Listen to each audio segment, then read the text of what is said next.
मोठ्या लेंथचे पॉडकास्ट छोट्या छोट्या फॉर्मॅटमध्ये बघा. टॅप क्लिप्सला सबस्क्राईब करा आणि पूर्ण व्हिडिओ पाहायचा असेल तर मेन चॅनल TAP पॉडकास्टला नक्की व्हिजिट करा. ओके, आता येऊ आपण राशींवर.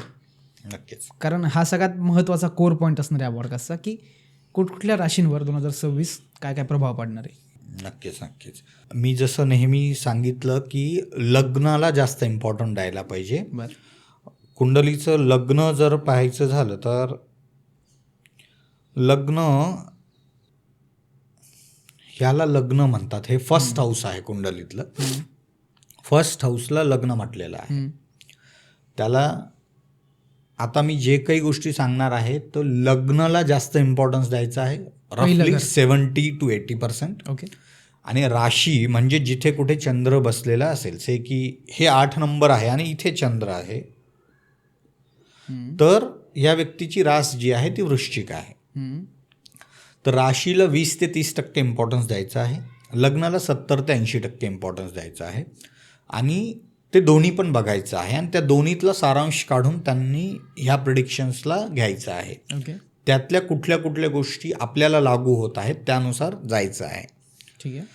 तर त्याच्यामुळे सर्वांनी आपापलं लग्न काय आहे आणि राशी काय आहे आणि त्याला इम्पॉर्टन्स किती द्यायचं आहे ते थोडंसं लक्ष द्यायला पाहिजे.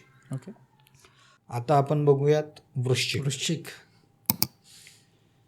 मंगळाची रास आहे आणि मागचं वर्ष या लोकांनी गाजवलं आहे. त्यांचं वर्ष होतं. अच्छा. या वर्षी बघूयात वृश्चिकचं काय आहे. ही मी वृश्चिकची कुंडली इथे बनवत आहे. इथे पंचम स्थानी शनी आहे, गुरु अष्टम स्थानी आहे जो जूनमध्ये इथे येईल. त्याच्यानंतर राहू इथे आहे, केतू इथे आहे. आता वृश्चिकसाठी जर बघायला गेलं तर पंचम स्थानचा शनी जो आहे तो संतांचा कारक आहे, एज्युकेशनचा कारक आहे. पंचम स्थान जे एज्युकेशनचं कारक आहे, तर तिथे शनी बसलेला आहे. तर एखाद्या रिसर्चमध्ये या लोकांनी काही जर इच्छा असेल तर जायला हवं आहे. अच्छा. शनी आहे, स्लो आहे, टाईम टेकिंग आहे. तर टाईम टेकिंग गोष्ट काय आहे, रिसर्च आहे. बरोबर. शॉर्ट टर्म कोर्सेसवर या लोकांनी नाही जावं. कुठेतरी 2 महिन्याचा कोर्स, ऑनलाईन कोर्स हे नाही.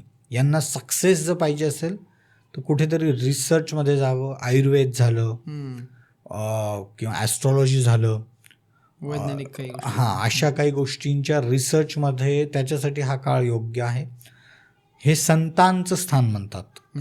बेसिकली उत्पत्तीचं स्थान आहे. ओके. कुठली रिसर्च पण इथूनच आहे. एखादं नवीन इन्व्हेन्शन, एखादा व्यक्ती जन्माला येतो, जन्म होतो म्हणजे एक उत्पन्न होतो तो. बरोबर. तर असंच रिसर्च पण आहे इथून. म्हणजे संतान स्थान म्हणजे इतकं लिमिटेड नाही आहे हे पंचम स्थान. उत्पत्ती कुठलीही वाचू शकते. ओके. आणि तिथे शनी आहे, तर त्या दृष्टीनं बेस्ट पोझिशन आहे शनीची. अष्टम स्थानी गुरु मे पर्यंत आहे. ओके. 2 जूनला गुरु ट्रान्झिट होईल. या पिरियडमध्ये ह्यांनी ऑकल्ट सायन्समध्ये ह्यांच्या फील्डमधले गुरु या लोकांना भेटतील. वृश्चिकवाल्यांना चांगले गुरु मिळतील यांना, म्हणजे त्या फील्डचं नॉलेज असणारे, त्यांच्याकडनं हे काही गोष्टी शिकतील. आता त्या फील्डचे गुरु in the sense it doesn't mean की तो फिजिकल गुरुच असला पाहिजे. बरं. कधी कधी एखादा यूट्यूबरच यांचा गुरु होऊ शकतो. की त्याचं कंटेंटच यांना एवढं आवडेल आणि त्याच्यातून ते काही शिकतील. डिजिटल काहीही असू शकतो, डिजिटल गुरुही असू शकतो, तो कोणीही असू शकतो. पण त्यातून एक स्टेप हे पुढे जातील. किंवा मला ॲस्ट्रॉलॉजी शिकायची खूप दिवसाची इच्छा होती, आता मी एक स्टेप पुढे जातो. किंवा XYZ यांना कंटेंट आवडला आहे, त्याचे कोर्सेस हे जॉईन करतील. काहीही असू शकतं. त्यानंतर जून नंतर गुरु भाग्यस्थानी जाईल, तर मग भाग्यात पण यांचं साथ देणारच आहे. बरोबर. केतू थोडासा प्रॉब्लेमॅटिक आहे. वृश्चिकवाल्यांनी यावर्षी जॉब नाही सोडायचा आहे. असं पण झालं असेल, बऱ्यापैकी लोकांचे ऑलरेडी जॉब गेले असतील. केतूने ज्यावेळेला मेमध्ये ट्रान्झिट केलं होतं आणि आता हे पूर्ण 2026 डिसेंबरपर्यंत जॉब सोडायचा नाही आहे या लोकांनी. एकदा जर का यांचा जॉब सुटला तर फार डिफिकल्ट होईल यांना की परत दुसरा जॉब मिळवणे. काही गोष्टी तुम्ही बघा लिंक होत असतील. मी एकीकडे सांगायला रिसर्चमध्ये जा. रिसर्चमध्ये जाण्यासाठी व्यक्तीला हातातलं काम काहीतरी सोडावं लागतं. बरोबर. हे इन बिटवीन लाईन मधलं.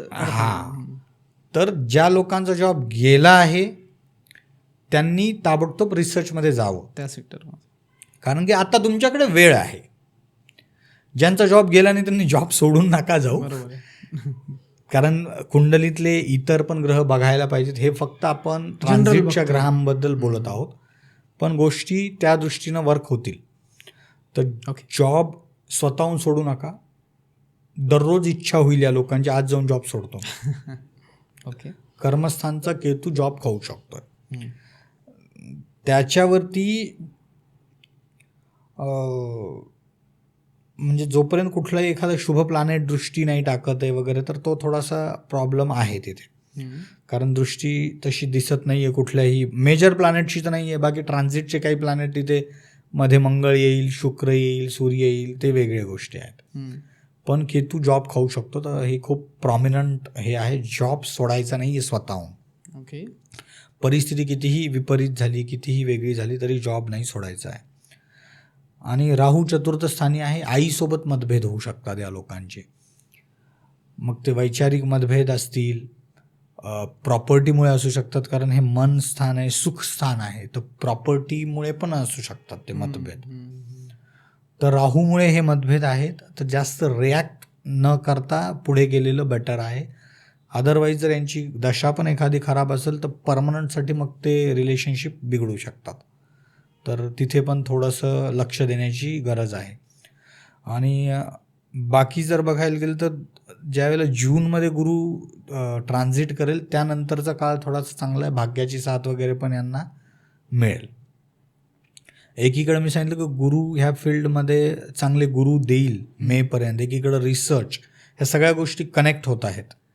तर चांगलं म्हणजे त्यांना पाथ मिळेल. कदाचित एखादा व्यक्ती फक्त सजेशन देतो तुम्ही हा पाथ फॉलो करा, तो पण एक गुरु असतो.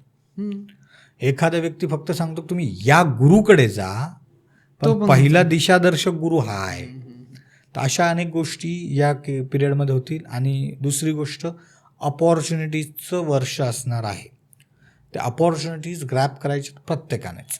वृश्चिकसाठी सुद्धा त्यात काही वेगळं नाही आहे.